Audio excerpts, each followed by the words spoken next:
కానీ ఇన్ని రోజులు ఉన్న ఓల్డ్ టాటా పంచ్ ఈవీలో ఒక ప్రాబ్లం ఉండేది. అదేంటిదంటే బ్యాటరీ. దీని వల్ల మనకి రేంజ్ అనేది చాలా తక్కువ ఇస్తుండే. మరి అది ఒక్కటే కదా ప్రాబ్లం. ఆ బ్యాటరీ ఒక్కటి చేంజ్ చేసే పోలే అని చెప్పి టాటా అనుకున్నట్టుంది. అయితే మనకి టాటా పంచ్ బేస్ మోడల్ లో వచ్చేసి 30 కిలోవాట్ బ్యాటరీ ప్యాకే ఉంటది. కాబట్టి ఈ 30 కిలోవాట్ బ్యాటరీని నేనైతే అస్సలు ఎవరికి కూడా రికమెండ్ చేయను కొనుక్కోమని చెప్పి. కానీ 40 కిలోవాట్ బ్యాటరీ మిడ్ వేరియంట్ ఏదైతే ఉందో ఈ వేరియంట్ తీసుకోండి అని చెప్పి ఖచ్చితంగా నేను రికమెండ్ చేస్తా. ఎందుకంటే ఈ బ్యాటరీ ప్యాక్ తో వాళ్ళు టెస్ట్ చేసినప్పుడు వాళ్ళకి ఏకంగా 2 మెంబర్స్ ని కూర్చోబెట్టి టెస్ట్ చేసినప్పుడు 468 కిలోమీటర్లు వెళ్ళింది. అది కూడా సింగిల్ ఛార్జ్ తోని. ఈ సెగ్మెంట్ లో అంత రేంజ్ ఇవ్వడం అంటే నిజంగా గ్రేట్ అనే చెప్పుకోవాలి మరి. అండ్ ఇంకో విషయం, ఈ కార్ వచ్చేసి 0 to 100 స్పీడ్ ని జస్ట్ 9 సెకండ్స్ లో బీట్ చేసేస్తుంది.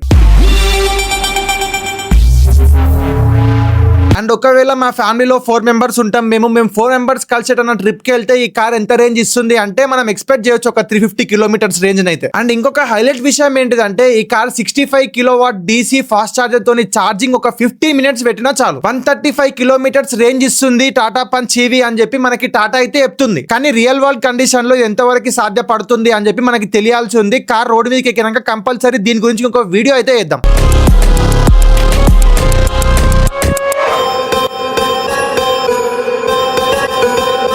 దీంట్లో ఒక మిడ్ వేరియంట్ ఉంది. దీన్ని స్మార్ట్ ప్లస్ 40 అని చెప్పి అంటారు. అంటే దీంట్లో 40 కిలోవాట్ బ్యాటరీ ఉంటుంది అని చెప్పి అర్థం. మెయిన్ గా ఇదే ఎందుకు చెప్తున్నా అంటే ఈ వేరియంట్ వచ్చేసి చాలా బెస్ట్ వాల్యూ ఫర్ మనీ అని కూడా చెప్పొచ్చు. అయితే ఈ వేరియంట్ ఎక్స్ షోరూమ్ ప్రైస్ వచ్చేసి 10,89,000 ఉంది. ఇంకా మనకి కార్ కొనేటప్పుడు ఖచ్చితంగా RTO చార్జెస్ అయితే పడతాయి కదా. దీనికోసం మనకి 1,79,000 దాకా అయితే పెట్టుకోవాలి. ఇంకా ఖచ్చితంగా మనం ఏది కట్టినా కట్టకపోయినా ఇట్లా ఇన్సూరెన్స్ అయితే ఖచ్చితంగా ఉండాలి. ఇన్సూరెన్స్ కోసం ఒక 45,000 దాకా పెట్టుకోవాలి. ఇంకా మనకి అదర్ చార్జెస్ వచ్చేసి ఫాస్టాగ్ ఇవన్నీ ఉంటాయి కదా, ఇలాంటివన్నీ కలుపుకుంటే ఒక 10,000 దాకా అయితే. మొత్తం మీద 40 కిలోవాట్ బ్యాటరీ ప్యాక్ ఉన్న టాటా పంచ్ ఈవీ కార్ ని మనం రోడ్డు మీదకి ఎక్కియాలనుకుంటే ఎంత లేదన్నా ఇట్లా 12,80,000 అయితే మనం పెట్టాలి. మరి టాటాలో ఈవీ కార్ కొందాం, అది కూడా బడ్జెట్ ఈవీ కార్ ని కొందాం అని చెప్పి ఎవరైతే అనుకుంటున్నారో మీ ఫ్రెండ్స్ అండ్ ఫ్యామిలీస్ లో వాళ్ళకైతే ఈ వీడియోని ఇప్పుడే షేర్ చేయండి. ఇంకా మన ముచ్చట్లోకి వచ్చేసి మనం కార్ కొంటాం, దాన్ని ఇంకా డైలీ వాడం. అలా కార్ ని మూలకు పెట్టిన టైంలో మనం ఏం చేయొచ్చు అంటే కార్ ని కస్టమర్ కి ఆన్లైన్ లో నుంచి బుక్ చేసుకుని ఇంటికి వచ్చినప్పుడు కార్ కీస్ మనం ఇవ్వచ్చు. ఇంకా కార్ కస్టమర్ బుక్ చేసుకున్న టైం అయిపోయిన తర్వాత కార్ కస్టమర్ మళ్ళీ ఇంటికి తీసుకొచ్చి ఇస్తాడు. అండ్ ఇలా మనం కార్ ని మన ఇంటి దగ్గర నుంచి బుకింగ్ ఇచ్చుకుంటున్నందుకు మనం అయితే డబ్బులు సంపాదించుకోవచ్చు. అండ్ ఈ పైసలు ఏవైతే ఉన్నాయో కార్ కి ఈఎంఐ ఉంటే కార్ కి ఈఎంఐ కి హెల్ప్ అయితే, లేదంటే మనకి ఫైనాన్షియల్ గా కూడా హెల్ప్ అయితే. అండ్ ఇలా కార్ ఖాళీగా ఉంచి లాస్ అవ్వకుండా ఇలా మంచిగా కార్ ఇంటి దగ్గర నుంచి రెంట్కి ఇచ్చుకుంటే ఎంత మంచిగా అనిపిస్తుంది. మరి దీన్ని ఏమంటారు అంటే rent your car from your home అంటారు. మరి దీని గురించి ఇంకా మీకు డీటెయిల్స్ ప్రాసెస్ మొత్తం తెలియాలంటే ఈ నెంబర్ కి కాల్ చేస్తే మీకు మొత్తం డీటెయిల్స్ అన్ని చెప్తారు. ఒకవేళ ఈ నెంబర్ బిజీ వస్తే వాట్సాప్ చేయండి, వాళ్ళే మీకు తిరిగి కాల్ బ్యాక్ కూడా చేస్తారు.